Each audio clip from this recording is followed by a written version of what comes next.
10 mga sinaunang artifacts na hindi malaman kung saan nagmula. Welcome sa Arvin Polo TV. Ang artifacts ay tumutukoy sa mga bagay na ginawa ng mga sinaunang tao. Ginamit nila ito sa iba't ibang mga layunin tulad ng pagsasagawa ng mga ritual, pagtukoy sa lagay ng panahon at marami pang iba. Ngunit maraming mga artifacts ang natagpuan ng mga archaeologists, subalit hindi nila matukoy ang pinagmulan at kung ano ang mga layunin ng mga ito. At sa video na ito ay pag-uusapan at aalamin natin ang 10 ancient artifacts na hindi matukoy o malaman kung saan nagmula. Kaya naman simulan na natin. Number 1, Nazca Lines. Ang Nazca Lines ay isang series ng mga malalaking geoglyph na matatagpuan sa Nazca Desert sa southern Peru. Ang mga linya ay ginawa ng mga Nazca people sa pagitan ng 500 BCE at 500 CE. Ang mga ito ay binubuo ng iba't ibang mga shapes, lines at mga figures ng hayop, tao at ng iba't ibang mga geometric forms. Samantala, ang Nazca Lines ay natuklasan noong 1920s nang magsimulang lumipad ang mga eroplano sa ibabaw ng disyerto. Ang mga linya ay halos hindi nakikita kapag ikaw ay nasa lupa, ngunit sobrang linaw naman nito kapag nasa himpapawid. Kaugnay pa nito, mayroong iba't ibang mga hugis ng mga hayop ang makikita dito tulad ng hummingbird, condor, monkey at mga isda. At pati na rin ang mga geometric patterns tulad ng spirals at straight lines na may haba na 20 kilometers. At ang isa sa mga pinakakilalang geoglyph nito ay ang astronaut. Ito ay isang figure na parang tao na tila nakasuot ng helmet. Gayon din, maraming theories ang lumitaw tungkol sa layunin ng Nazca Lines. Ang ilan ay naniniwala na ang mga linya ay isang uri ng astronomical calendar o mapa na may kaugnayan sa mga constellations. Habang ang iba naman ay nagsasabi na ang mga ito raw ay bahagi ng mga religious rituals o mga seremonya para sa pagpaparangal sa mga Diyos ng tubig dahil ang rehiyon ay isa sa pinakatuyong lugar sa mundo. Subalit may iba pang teorya na nagsasaad na ang mga linya ay maaaring nagsilbing daanan para sa pagsasagawa ng mga ritual. Simple lamang ang mga materials at pamamaraan na ginamit upang magawa ang mga linya, ngunit napaka-epektibo. Gumamit ang mga Nazca ng mga simpleng kasangkapan upang alisin ang mga dark-colored stones mula sa ibabaw ng disyerto. Subalit, sa kabila ng mga pag-aaral ng mga archaeologists at researchers ay marami pa rin ang hindi natutuklasan tungkol sa Nazca Lines. Ang kahulugan at layunin nito ay nananatili pa ring misteryoso. Sa kasalukuyan, ang Nazca Lines ay itinuturing bilang isang UNESCO World Heritage Site. Number 2, Phaistos Disc. Ang Phaistos Disc ay isang misteryosong artifact na natuklasan sa sinaunang palasyo ng Phaistos sa isla ng Crete. Na-discover ito ng Italian archaeologist na si Luigi Pernier noong 1908. Ang disc ay tinatayang nagmula pa noong 2nd millennium BCE bandang 1850 hanggang 1600 BCE sa panahon ng Middle Minoan o Late Minoan Bronze Age. Ang kakaibang artifact na ito ay gawa sa dried clay at may sukat na humigit kumulang 15 centimeters in diameter. Samantala, ang mga kakaibang script nito ang nagiging dahilan kung bakit natatangi ito sa iba pang mga archaeological discoveries. Ang disc ay may kabuuang 241 unique marks na binubuo naman ng 45 unique symbols. At marami sa mga ito ay kumakatawan sa mga bagay tulad ng mga human figures, hayop, halaman at mga kagamitan. Ang mga simbolo ay iniukit sa clay gamit ang mga seals. Ang mga simbolo ay nakaayos sa isang continuous spiral mula sa gilid patungo sa gitnang bahagi nito. Ito ay isang format na hindi nakikita sa ibang mga sinaunang script. Sa paglipas ng mga taon, maraming teorya ang iminungkahi upang malaman ang kahulugan at layunin ng Phaistos Disc. May ilang mga scholars na nagsasabi na maaaring ito ay isang anyo ng proto-writing na ginagamit para sa mga religious o ceremonial activities. Subalit ang iba naman ay nagsasabi na maaaring isa itong uri ng game board, kalendaryo o sulatan ng mga mahahalagang pangyayari. Ang mga simbolo ay iniuugnay sa iba't ibang ancient languages tulad ng Linear A at Linear B. Ito ang mga script na ginagamit ng mga Minoan at Mycenaean. Gayun din naman, isa sa mga pangunahing hamon sa pag-decode ng Phaistos disk ay ang kakaibang script nito. Ang mga simbolo ay hindi tumutugma sa anumang mga wika na mayroon tayo ngayon at ang kawalan ng isang bilingual inscriptions tulad ng Rosetta Stone ay nagpapahirap sa pag-cross-reference ng mga symbols. Ang pagkakatuklas ng disk sa mga labi ng palasyo ng Minoan sa Phaistos ay nagbibigay ng ilang impormasyon tungkol sa pinagmulan nito. Ang Phaistos ay isa sa mga pangunahing sentro ng Minoan civilization na kilala dahil sa kanilang advanced architecture, arts at pakikipagkalakalan. Number 3, the Dropa Stones. Ang Dropa Stones o kilala rin bilang Dropa Discs ay isang koleksyon ng mga bilog na bato na natagpuan sa isang malayong rehiyon ng Bayan Harshan sa mga bundok ng Bayan Karaula, China noong 1938. Ang mga Dropa Stones ay unang iniuulat na natagpuan ni Dr. Chipu Tei, isang Chinese archaeologist, habang siya ay nagsasagawa ng expedition sa mga bundok. Doon ay natuklasan niya ang isang series ng mga kuweba na mayroong mga kakaibang libingan at mga labi ng maliit na humanoid. At kabilang dito ang 716 na mga bilog na bato. Bawat isa ay mayroong butas sa gitna at may mga kakaibang nakaukit dito na tila mga unknown hieroglyphics o script. Samantala, ang pinakakapansin-pansing characteristics ng mga bato ay ang mga nakaukit dito. Ang mga ito ay tila nagbibigay ng mga impormasyon at nagsasaad ng isang kwento. Ayon sa ilang interpretations, ang mga ito ay naglalaman ng mga record tungkol sa mga paglalakbay ng mga extraterrestrial beings na tinatawag na Dropa na bumagsak sa Earth 12,000 years na ang nakakaraan. May mga teorya na nagmumungkahi na ang mga nilalang na ito ay hindi na makabalik sa kanilang planeta at napilitan na lamang manirahan dito sa Earth. Dagdag pa rito, noong 1962, ang mga Dropa Stones ay muling natuklasan at pinag-aralan ni Dr. Chum Omnui sa Beijing. Sa kanyang pag-aaral, sinabi niya na nagawa niyang i-decode ang mga nakaukit dito at nabasa rin niya ang kwento ng mga alien na bumagsak sa Earth. Ngunit ang kanyang mga findings ay hindi pinaniniwalaan. Maraming mga scientists at scholars ang nagpahayag ng kanilang pagdududa sa authenticity ng mga Dropa Stones dahil walang malinaw na ebidensya na sumusuporta sa mga kwentong ito. Ayon sa ilang mga kritiko, ang mga kwento tungkol sa Dropa Stones ay maaaring gawa-gawa lamang ng mga taong mahilig sa conspiracy theories. Mayroon ding mga nagtatanong kung totoo bang nagsagawa ng pag-aaral si Dr. Chum Umnui dahil wala naman siyang records sa anumang Chinese institutions. Number 4, Fuente Magna Bowl. Ang Fuente Magna Bowl ay isang napaka-misteryosong archaeological piece na natagpuan sa Bolivia noong 1950s. Ang malaking mangkok na ito ay gawa sa bato at may kakaibang mga inscriptions na tila nagmula sa dalawang magkaibang kultura, ang Sumerian at ang kultura ng Pucara sa Andes. Natagpuan ang Fuente Magna Bowl malapit sa Lake Titicaca, isang malaking lawa na nasa boundary ng Bolivia at Peru. Ayon sa mga ulat, ang mangkok ay natagpuan ng isang magsasaka na nagtratrabaho sa isang hasyenda na pag-aari ng Manjon family. Doon ay napansin ng magsasaka ang kakaibang nakaukit sa ibabaw ng mangkok kung kaya't ipinaalam niya sa mga eksperto ang tungkol dito. Maliban dito, ang Fuente Magna Bowl ay may lapad na humigit kumulang 27.5 centimeters at 19 centimeters naman ang taas nito.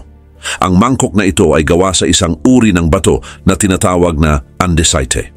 Meron itong dalawang uri ng inscriptions, ang cuneiform script ng mga Sumerian at ang isa naman ay sa pictographic na ginagamit ng Pucara culture sa Andes. Ang pagkakaroon ng dalawang magkaibang uri ng inscriptions ay nagpapahiwatig na posibleng nagkaroon ng interaction sa pagitan ng dalawang kultura. Dahil dito, maraming mga teorya ang nagsilabasan tungkol sa pinagmulan at kung ano ang kahulugan ng Fuente Magna Bowl. Ang ilan sa mga archaeologist ay naniniwala na ito ay isang ebidensya na nagpapakita na posibleng nagkaroon ng ugnayan sa pagitan ng mga ancient civilizations ng Mesopotamia at ng Andes. Ngunit ang iba naman ay naniniwala na ang mangkok na ito ay maaaring isa lamang artifact na dala ng mga mangangalakal o mga manlalakbay noong unang panahon. Kaugnay nito, noong 1970s, ang mga eksperto mula sa Bolivian Institute of Archaeology ay nagsagawa ng masusing pagsusuri sa Fuente Magna Bowl. Sinubukan nilang alamin ang eksaktong edad ng mangkok gamit ang iba't ibang pamamaraan tulad ng carbon dating. Ang cuneiform script sa mangkok ay sinuri din ng mga epigrapher at nalaman nila na ang mga ito ay tumutugma sa mga inscriptions mula sa panahon ng Sumerian, particular na sa Uruk period. Subalit, ang Fuente Magna Bowl ay nagdulot ng mga kontrobersya mula nang ito ay natuklasan. Ang ilan sa mga skeptics ay nagsasabi na maaring ito ay isang peking artifact.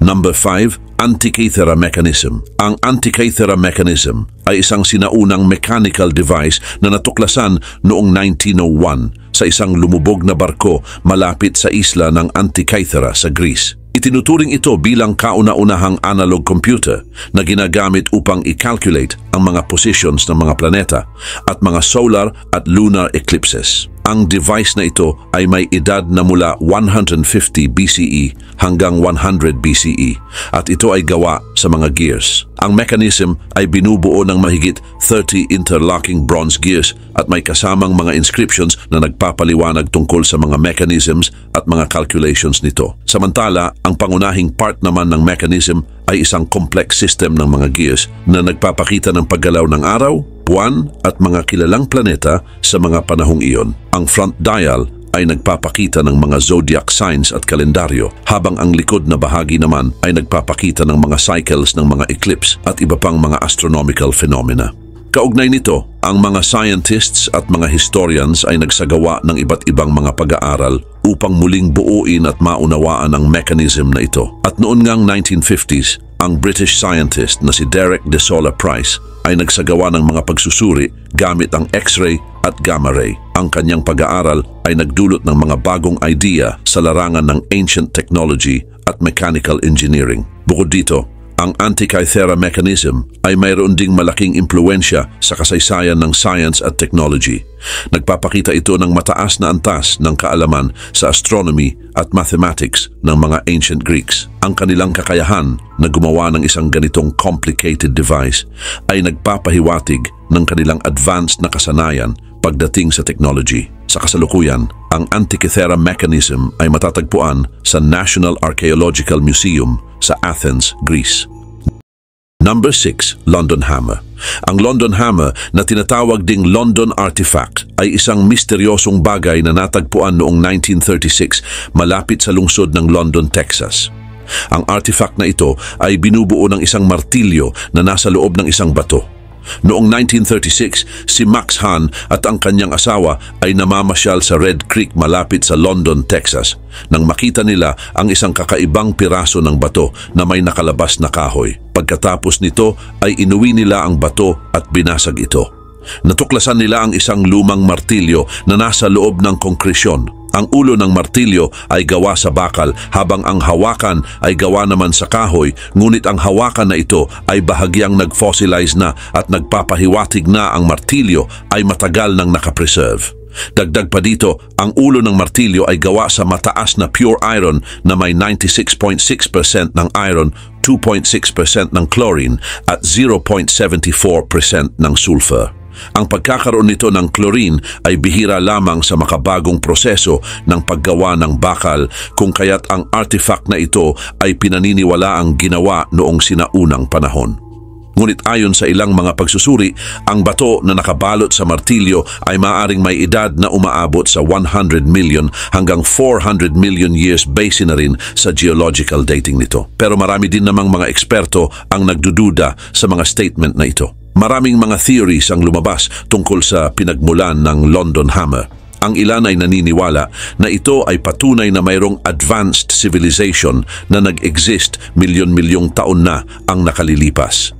Ngunit mayroon din namang mga nagsasabi na ito ay isang halimbawa ng out-of-place artifact. Sa kabilang banda ay maraming mga eksperto ang nagsasabi na ang martilyo ay maaaring isang ordinary tool noong 19th century na nabaon at natrap sa isang concretion sa paligid nito. Ang mga pagsusuri sa London Hammer ay limitado lamang at hindi lahat ng mga eksperto ay sumasang-ayon sa edad at pinagmulan nito. Ang komposisyon ng martilyo ay sinuri din, ngunit ang eksaktong paraan kung paano ito ginawa ay hindi pa rin malinaw. Number 7. The Stone Spheres of Costa Rica. Ang mga stone spheres of Costa Rica na kilala rin naman bilang Las Bolas ay isa sa mga misteryosong archaeological discovery sa mundo. Ang mga ito ay natuklasan noong 1930s habang isinasagawa ang pagtatanim ng mga saging sa Diquis Delta region sa southern Costa Rica. Ang mga spheres na ito ay agad na naging sentro ng atensyon para sa mga archaeologist dahil sa mga perpektong hugis at iba't ibang laki nito mula sa maliliit na bola hanggang sa malalaking spheres na may diameter na umaabot sa 2.4 meters at may bigat na halos 16 tons. Subalit, ayon sa mga pag-aaral, ang mga spheres na ito ay gawa sa mga local materials tulad ng gabbro at granodiorite na isang uri ng igneous rock. Ang pagkakagawa sa mga ito ay nagpapakita na ang mga sinaunang tao ay gumamit ng mga advanced technology sa pag-ukit nito. Ang ilan ay naniniwala na ang mga ito ay ginagamit bilang mga pananda sa teritoryo o di kaya naman ay simbolo ng kapangyarihan ng mga sinaunang leader. May mga theories din na nagsasabing ang mga ito ay bahagi ng isang astronomical system na ginagamit sa mga ceremonial activities. Ngunit sa kabila ng maraming theories, ang eksaktong layunin at proseso ng paggawa ng mga spheres ay nananatili pa ring isang misteryo. Maliban dito, ang mga stone spheres ay mahalaga din sa archaeological aspect ng lugar. Ang mga ito ay nagbibigay ng impormasyon tungkol sa kasaysayan at kultura ng mga sinaunang tao sa Costa Rica bago pa man dumating ang mga Espanyol. Ipinapakita din nito na ang mga tao noong panahong iyon ay mayroon ng kaalaman tungkol sa paggamit ng technology. Sa kasalukuyan, marami sa mga stone spheres ang nasa museum at mga institutions. Subalit, marami pa rin sa mga ito ang naiwan sa ilalim ng lupa at sa mga kagubatan. Ang gobyerno ng Costa Rica kasama ang iba't ibang international organizations ay patuloy na nagpapatupad ng mga hakbang upang maprotektahan at mapanatili ang mga spheres. Kaugnay nito, ang ilan rin dito ay inilipat sa mga secured areas upang hindi ito masira at manakaw. Kasama din ito sa UNESCO World Heritage List noong 2014 bilang bahagi ng pre-Columbian chiefdom settlements with stone spheres of the Diquis na nagbibigay diin sa kanilang kahalagahan sa kasaysayan at kultura ng lugar. Number 8. Saqqara Bird. Ang Saqqara Bird ay isang maliit na wooden artifact na natagpuan ni Khalil Mesiha sa libingan ni Paddy Emin sa Saqqara, Egypt noong 1898. Ang artifact na ito ay matatagpuan sa Egyptian Museum sa Cairo. Ito ay may sukat na umaabot sa 14.2 centimeters ang haba at may wingspan na umaabot naman ng 18.3 centimeters. Ang artifact na ito ay pinaniniwala ang nagmula pa noong panahon ng Ptolemaic period. Ang Saqqara Bird ay kahawig ng isang ibon at ng isang eroplano na nagbigay daan sa maraming theories at speculations tungkol sa kaugnay nito sa aerodynamics. Samantala, ang Saqqara Bird ay gawa mula sa sycamore wood na isang karaniwang material na ginagamit sa ancient Egypt. Ang katawan nito ay makinis at aerodynamically sculpted. Mayroon din itong mga tuwid na pakpak at ang buntot naman nito ay bahagyang nakataas. Ngunit ang pinakakapansin-pansin ay ang disenyo ng mga pakpak nito dahil ang hugis nito ay tila nagpapahiwatig ng kaalaman sa aerodynamics. Ang mga pakpak nito ay hindi tulad ng karaniwang ibon sapagkat ang mga ito ay tuwid at flat na parang mga pakpak lamang ng isang simpleng eroplano. Sa katunayan, maraming mga theories ang nagpaliwanag tungkol sa tunay na layunin at kahulugan ng Saqqara Bird. Ang ilan ay nagsasabing ito ay isang simpleng laruan o ceremonial object na nagre-represent sa isang ibon o di kaya naman ay isa itong sacred symbol. Subalit, ang iba naman ay naniniwala na ito ay maaaring model ng isang sinaunang Egyptian aircraft. At noong 1972, si Dr. Khalil Mesiha na isang Egyptologist at aviation engineer ay unang nagsabi na ang Saqqara Bird ay maaaring isang model ng isang lumilipad na sasakyan. Nagpatuloy ang kanyang pananaliksik at gumawa ng ilang mga experimentations upang subukan ang kanyang theory. Kaugnay nito ay gumawa siya ng mas malaking replika ng Saqqara Bird at sinubukan niya itong paliparin. Ang mga resulta nito ay nagpakita na ang disenyo ng artifact ay mayroong aerodynamic properties na kayang suportahan ang paglipad ng aircraft. Subalit, ang mga ito ay hindi pa rin sapat upang patunayan na ito ay model ng isang sinaunang eroplano. Number 9, Crystal Skulls. Ang Crystal Skulls ay isa sa mga pinakamisteryosong mga artifacts na naitala sa kasaysayan. Ang mga ito ay mga bungo na yari sa iba't ibang uri ng quartz crystal, kabilang na ang clear quartz at rose quartz. Ngunit ayon sa mga reports, umaabot sa 13 na mga crystal skulls ang natagpuan sa iba't ibang bahagi ng mundo at ang mga ito ay may iba't ibang laki. Ang pinakakilalang crystal skull ay ang Mitchell Hedges skull na natuklasan noong 1924 sa Lubaantun, isang sinaunang Maya site sa Belize. Kaugnay nito, si Anna Mitchell Hedges na anak ng archaeologist na si Frederick Mitchell Hedges ang itinuturing na nag-report na natagpuan niya ang skull sa ilalim ng isang altar. Subalit maraming mga eksperto ang nagdududa sa kwento at may mga nagsasabi na maaaring ito ay gawa-gawa lamang upang magdagdag ng misteryo at halaga sa artifact. Bukod sa Mitchell Hedges skull ay may iba pang mga kilalang crystal skulls tulad ng British Museum skull, ang Smithsonian skull at ang Paris skull. Ang mga ito ay natagpuan sa iba't ibang panahon at lugar na kung saan karamihan dito ay mula sa Central America. At ang mga ito ay ipinakita din bilang mga sinaunang artifacts ng mga Maya o Aztec. Maraming mga haka-haka ang lumabas tungkol sa crystal skulls. Ang iba ay naniniwala na ang mga ito ay may supernatural na kapangyarihan, kabilang na ang kakayahan na magbigay ng karunungan, magpagaling at mag-store ng informations. Bukod dito ay may mga nagsasabi din na ang mga crystal skulls ay hindi ginawa ng mga sinaunang tao, kundi ng mga extraterrestrial creatures. Dahil dito, ang mga crystal skulls ay sinuri ng mga eksperto. At noong 2008, ang British Museum at ang Smithsonian Institution ay nagsagawa ng mga pagsusuri sa pamamagitan ng paggamit ng mga modern technology tulad ng electron microscopy. Ang mga pagsusuring ito ay nagpakita na ang mga skulls ay may mga marka ng mga modern tools na nagpapahiwatig na ang mga ito ay maaaring ginawa noong 19th o 20th century. Number 10, Shroud of Turin. Ang Shroud of Turin ay isang sinaunang tela na mayroong misteryosong larawan ng isang lalaking nakapako sa krus. Ayon sa mga tradisyon, ito ang damit na ibinalot kay Hesukristo pagkatapos siyang ipako at mamatay. Ang tela na ito ay isang 3-to-1 herringbone twill at gawa mula sa linen.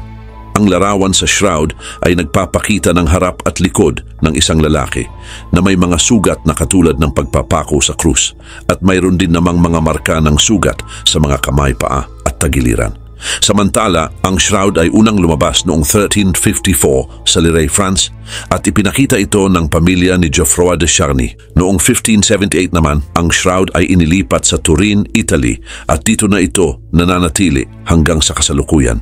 Naging sentro din ito ng devotion na kung saan ay maraming tao ang naniniwala na ito ay tunay na balabal ni Kristo. Sa paglipas ng panahon, maraming mga scientist ang nagsagawa ng mga pag-aaral upang alamin ang pinagmula ng shroud. At noong 1978, may isang grupo ng mga scientist mula sa iba't ibang larangan ang nagsagawa ng malawakang pag-aaral sa ilalim ng Shroud of Turin Research Project. Natuklasan nila na ang larawan ay hindi gawa sa pintura, sa dye o sa kahit anong art materials noong panahon ng medieval period.